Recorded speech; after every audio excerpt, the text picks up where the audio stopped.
অন্তত এইটুকু বোধহয় আমরা করতে পারি, তাদের ভবিষ্যৎটাকে একটু সুন্দর করার চেষ্টা করতে পারি।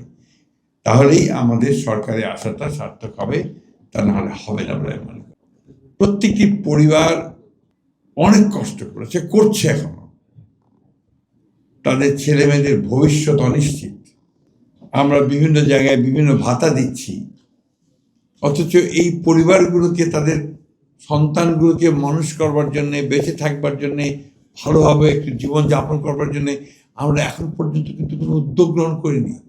আমি আজকে আপনাদের সামনে বলছি যে আমি ফিরে গিয়েই আমি মাননীয় প্রধানমন্ত্রীর কাছে একটা চিঠি লিখব যে আমাদের এই পরিবারগুলোকে সরকারের তরফ থেকে ভাতা দেওয়াটা অত্যন্ত জরুরি, তাদের ভবিষ্যৎ, এটা তাদের প্রাপ্য। বিকাশ পেমেন্টে 10,000 টাকার বেশি অফার, শপিং চলছে তো।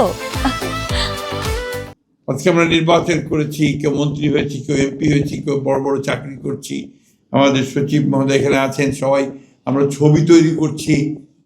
কিন্তু যারা এর জন্যে চলে গেছে তারা কিন্তু তাদের সন্তানরা অনিশ্চিত ভবিষ্যতের মধ্যে পড়ে আছে। অন্তত এইটুকু বোধহয় আমরা করতে পারি, তাদের ভবিষ্যৎটাকে একটু সুন্দর করার চেষ্টা করতে পারি। তাহলেই আমাদের সরকারে আসাটা সার্থক হবে, তা নাহলে হবে না বলে মনে করি। বংশালের একটা ফ্যামিলি ছিল, আমার নামটা ভুলে গেছে, বংশালে আমি গিয়েছিলাম, বাবা মারা গেছে তখন অলরেডি, ছোট্ট বাচ্চা।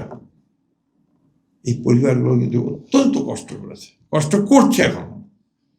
তাই আমার মনে হয় যে আমাদের ফোকাসটা এখন হওয়া উচিত, আগে পরিবারগুলোকে বাঁচাতে হবে, তাদের সন্তানদেরকে শিক্ষিত করতে হবে, তাদেরকে উপযোগী করে তুলতে হবে। এই বিষয়টাও যেন আমরা সবাই খেয়াল রাখি।